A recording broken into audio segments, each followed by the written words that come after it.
Hello viewers, வாங்க சாப்பிட்லாம். இன்றைக்கி என்ன சமையல் அப்படின்னு பார்க்கலாமா? அதாவது இன்ஸ்டன்ட் தேங்காய் பொடி பண்ண போகிறோம். அடுத்தது வந்து கத்திரிக்காய் பிட்லை, அதாவது கத்திரிக்காய் கூட்டு பண்ண போகிறோம். இன்ஸ்டன்ட் தேங்காய் பொடி எப்படி பண்ணுறது அப்படின்னு பார்க்கலாம். இது ஹாஸ்டலைட்டிஸ் மற்றும் வந்து பேச்சுலர்ஸ்க்கு ரொம்பவே யூஸ்ஃபுல்லாக இருக்கும். மற்றும் வந்து வேலைக்கு போகிறவங்க மற்றும் ட்ராவல் பண்ணுறவங்களுக்கு ரொம்பவே ஈஸியாக இருக்கும். டக்குன்னு ஈஸியாக லஞ்சு ப்ரிப்பேர் பண்ணி கொடுத்துடலாம். தேங்காய் பொடி இந்த வீடியோவை பார்த்துட்ருக்கீங்க, கண்டிப்பாக வந்து சப்ஸ்கிரைப் பண்ணிவிட்டு பாருங்கள். மற்றும் வந்து நாங்கள் போடுற வீடியோஸ்லாம் உங்களுக்கு உடனுக்குடன் நோட்டிஃபிகேஷனில் தெரிய வருங்க. பெல் பட்டனை ப்ரெஸ் பண்ணிக்கோங்க, ஆல் என்கின்ற ஆப்ஷனையும் ப்ரெஸ் பண்ணிக்கோங்க. நாங்கள் போடுற வீடியோஸ்லாம் உங்களுக்கு டக்குன்னு ஈஸியாக கிடைக்கும். இப்போ முதல்ல தேங்காய் பொடி எப்படி பண்ணுறதுன்னு பார்க்கலாம். அதாவது ஒரு வாணலியில் நம்ம வந்து கடலைப்பருப்பு 1 ஸ்பூன், உளுத்தம்பருப்பு 1 ஸ்பூன் எடுத்து வச்சுட்டுருக்கோம். அப்புறம் வந்து மிளகாய் வற்றல் ஒரு 4, அப்புறம் வந்து கருவேப்பிலை போட்டுக்கிறோம், பெருங்காயமும் போட்டுட்டு தேங்காயை நல்லா திருகி வச்சுட்டு நீங்கள் வந்து ஒரு தேங்காய் மூடி கூட போடலாம். போட்டுட்டு அந்த தேங்காயை வந்து இந்த வாணலியில் எண்ணெய் ஊற்றிருக்கோம் இல்லையா, 2 ஸ்பூன் எண்ணெய் போட்டிருக்கோம் இல்லையா, அதில் இந்த சாமானெல்லாம் வறுக்கும்போது நம்ம பெருங்காயமும் போட்டுக்கணும்.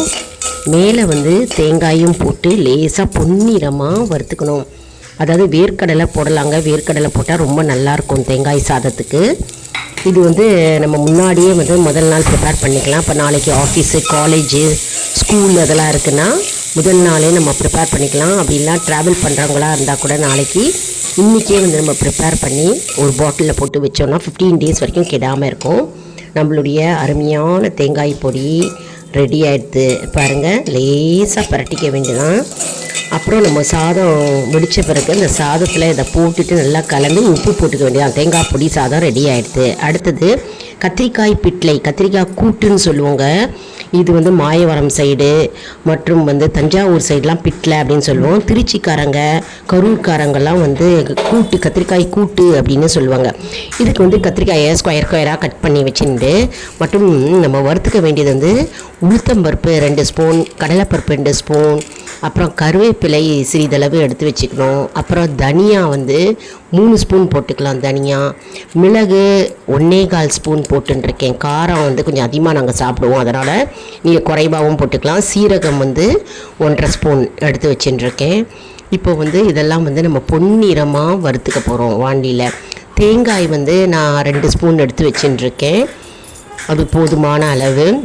நம்ம என்ன பண்ண போகிறோம், இதெல்லாம் சேர்த்து ஒன்றா வாணலியில் போட்டு பொன்னிறமாக நம்ம வறுத்துக்க போகிறோம். வறுத்துன்னு நம்ம அரைச்சிக்க போகிறோம். 2 பக்கம் பார்த்தா புளி கரைச்சல் எடுத்து வச்சுட்டுருக்கோம், பெருங்காயம் எடுத்து வச்சுட்டுருக்கோம், மற்றும் வந்து நம்ம மஞ்சப்பொடி வேணும் இல்லையா இதுக்கு போடுறதுக்கு. அந்த மஞ்சப்பொடி வந்து ஒரு 1/4 ஸ்பூன் போருங்க, அது எடுத்து வச்சுட்டுருக்கோம்.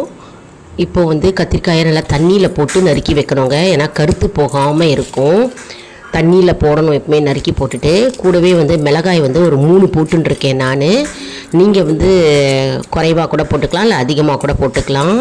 காரம் அதிகமாக வேணும்னா ஒரு 3 மிளகா 4 மிளகா போட்டுக்கலாம், இல்லை 2 மிளகா வந்து குறைவாக வேணும்னா 2 மிளகா போட்டுக்கலாம். வாண்டியில் 2 ஸ்பூன் எண்ணெய் விட்டுன்ட்டு இந்த சாமானெல்லாம் நம்ம லேசாக பொன்னிறமாக வறுத்துக்கிறோம். தேங்காயும் போட்டு லேசாக நம்ம வறுத்துக்கிறோம். நல்லா லேசாக மிளகு, சீரகம், கடலைப்பருப்பு, உளுத்தம்பருப்பு, அப்புறம் தனியா, அந்த சாமானெல்லாம் லேசாக வறுபடுறது. அப்புறம் நம்ம பெருங்காயத்தை போட்டுக்கிறோம்.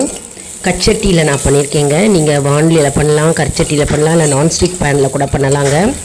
கற்சட்டியில் பண்ணால் கமன்னு வாசனையாக இருக்கும் பிட்லை.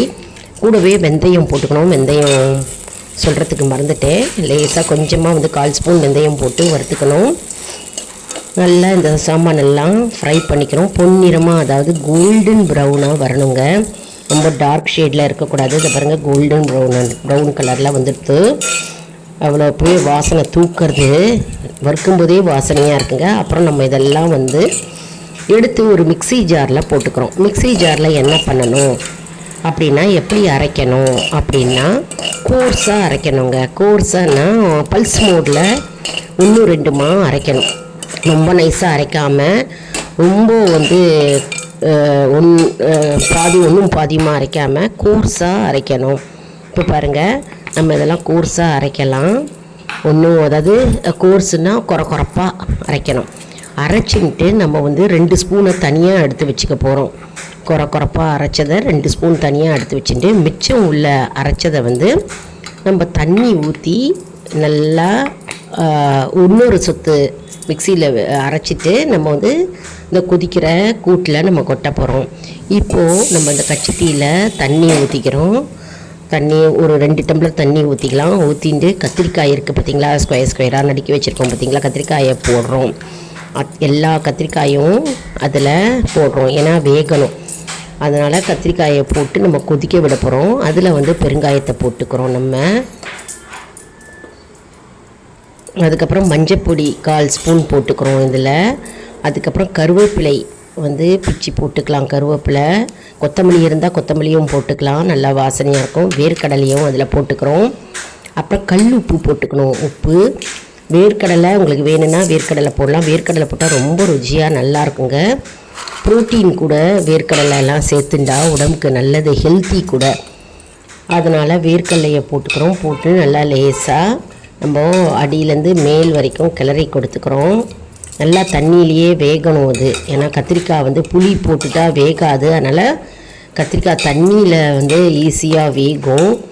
அதனால் தண்ணியில் வந்து நம்ம இதில் வேக வைக்கிறோம். அடுப்பை வந்து ரொம்ப குறைவாகவும் வைக்காமல் ரொம்ப ஹையாகவும் வைக்காமல் மீடியம்லேயே அடுப்பை வச்சுக்கலாம் நம்ம. அடுத்து வந்து இப்போ பாருங்கள் வெந்தெடுத்து லேசாக. அதுக்கப்புறம் பச்சை பட்டாணி போட்டுக்கலாம். பச்சை பட்டாணி வந்து நம்ம வந்து மார்க்கெட்டில் கிடைச்சாலும் அந்த பச்சை பட்டாணியை உரித்து நம்ம போட்ஸில் இருக்கும் பார்த்திங்களா, அதை உரித்து நம்ம வாஷ் பண்ணி போட்டுக்கலாம். இது வந்து டிபார்ட்மெண்டல் ஸ்டோர்ஸில் வாங்கின பச்சை பட்டாணி பேக்கெட்ஸில் வரும் பார்த்திங்களா, அதை வந்து நல்லா வாஷ் பண்ணி ஊற வச்சு நல்லா வாஷ் பண்ணி எடுத்த பச்சை பட்டாணி. இது ஃப்ரோசன் பீஸுன்னு கிடைக்குங்க. இந்த ஃப்ரோசன் பீஸை வந்து நம்ம ஃப்ரிட்ஜிலே வச்சுருப்போம். அதை எடுத்து நம்ம வந்து நல்லா வாஷ் பண்ணிவிட்டு இதில் போடுறோம். பச்சை பட்டாணி போட்டால் நல்லாயிருக்கும், உடலுக்கும் சத்து.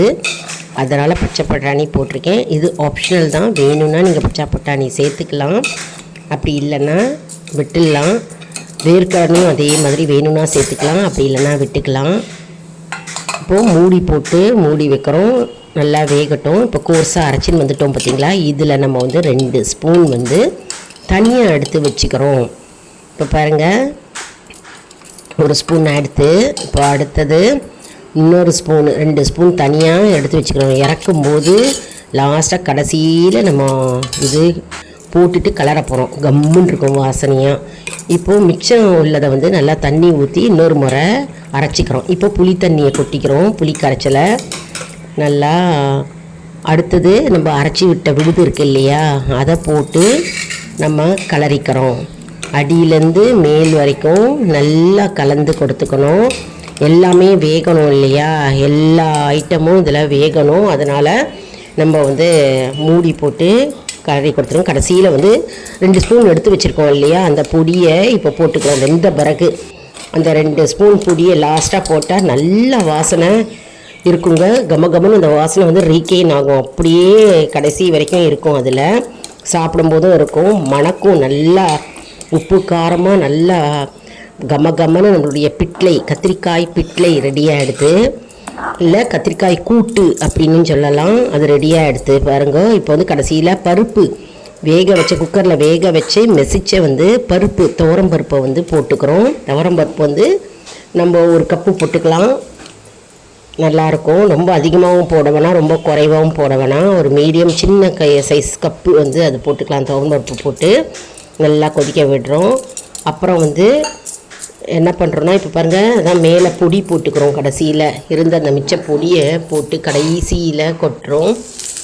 அதுக்கப்புறம் நம்மளுடைய கத்திரிக்காய் பிட்டில் ரெடி ஆகிடுச்சு. தாளிப்பு போட்டுக்கிறோம். அதாவது தாளிப்பில் வந்து கடுகு, பெருங்காயம், கருவேப்பிலை, மிளகாய் வற்றல் 1, வெந்தயம் சிறிதளவு, சீரகம் போட்டு தாளித்து அதில் கொட்டுறோம். நம்மளுடைய கத்திரிக்காய் பிட்லை ரெடி ஆகிடுது. மற்றும் வந்து இது வந்து நம்ம வந்து லஞ்ச் பாக்ஸ்க்கு கொடுக்கறதுக்கு ரொம்பவே ஈஸியாக இருக்குங்க. ஒர்க்கிங் டேஸில் வந்து நம்ம வந்து என்ன செய்யறதுன்னு நம்ம நினைப்போம் இல்லையா, அதுக்கு வந்து தேங்காய் பொடி சாதம், அழகாக சாதத்தை வச்சுட்டு நம்ம வந்து இந்த தேங்காய் பொடியை போட்டு நம்ம கலந்து கொடுத்துடலாம். இந்த கத்திரிக்காய் பிட்லை வந்து நம்ம லஞ்சுக்கு வீட்டில் இருக்கும்போதும் சாப்பிட்லாம், கையிலையும் எடுத்துன்னு போகலாம். லஞ்சுக்கு, ஆஃபீஸ்க்கு, காலேஜுக்கு மற்றும் வந்து ட்ராவல் பண்ணும்போது எடுத்துன்னு போகலாம். நல்லா கொதிக்குது இல்லையா? மற்றும் வந்து நம்ம மேலே வந்து அந்த பொடி போட்டதுனால கெடாமல் இருக்கும்.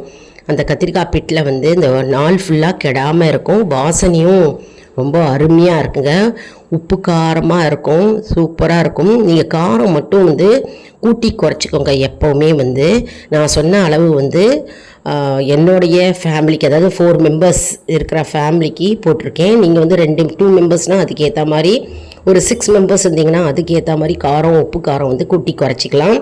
மற்ற சாமான்களும் அதுக்கு ஏற்ற மாதிரி கூட்டி குறைச்சிக்கலாங்க. இப்போ 2 ஸ்பூன் போடுற இடத்துல 1 ஸ்பூன் போட்டுக்கலாம். அந்த மாதிரி பண்ணிக்கலாம். எல்லாரும் செஞ்சு பாருங்கள். ரொம்ப அருமையான கத்திரிக்காய் பிட்லை. இது தஞ்சாவூர் பக்கம், மாயவரம் பக்கம்லாம் ஓஹோன்னு ஓடும். எல்லாரும் செய்வோம் இது. அதே மாதிரி திருச்சி பக்கம், கரூர் பக்கம்லாம் கத்திரிக்காய் கூட்டுன்னுவாங்க. அதனால் இதுக்கு வேறு வேறு பேர் இல்லையா? பேர் தான் வேறு, ஆனால் டேஸ்ட்டு, சுவையெல்லாம் அருமையாக இருக்கும். நிறைய பேருக்கு இந்த வீடியோவை ஷேர் பண்ணுங்க, அவங்களும் தெரிஞ்சுக்கிட்டோம். அதாவது தெரியாதவங்க நிறைய பேர் இருக்கலாம் இல்லையா? நிறையா பேர் ஏற்கனவே செஞ்சுட்டுருப்பீங்க. தெரியாதவங்களுக்கு இது ரொம்பவே யூஸ்ஃபுல்லாக இருக்கும். அதனால் நிறைய பேருக்கு ஷேர் பண்ணுங்கள். நம்முடைய ஆல் இன் ஒன் ஸோ நண்பர்களுக்கு ஒரு அன்பான வேண்டுகோள். நம்முடைய கம்யூனிட்டி போஸ்ட்டில் கேள்வி பதில் நேரம் வருங்க. அந்த கேள்விகளுக்கு பதில் தாங்க. இதன் மூலம் நம்முடைய ஞானம் எப்படி இருக்குது அப்படின்னு தெரிஞ்சுக்கலாம். அதாவது குக்கிங்கை பற்றி நமக்கு தெரியுதா தெரியலையா எப்படின்னு நம்ம தெரிஞ்சுக்கலாம். நம்மளே நமக்கு டெஸ்ட் கொடுத்துக்கலாம். ரொம்பவே யூஸ்ஃபுல்லாக இருக்குங்க. அதனால் இது கம்யூனிட்டி போஸ்ட்டில் வருங்க. அதாவது சப்ஸ்கிரைப் செய்தவர்களுக்கு மட்டுமே தெரிய வரும்.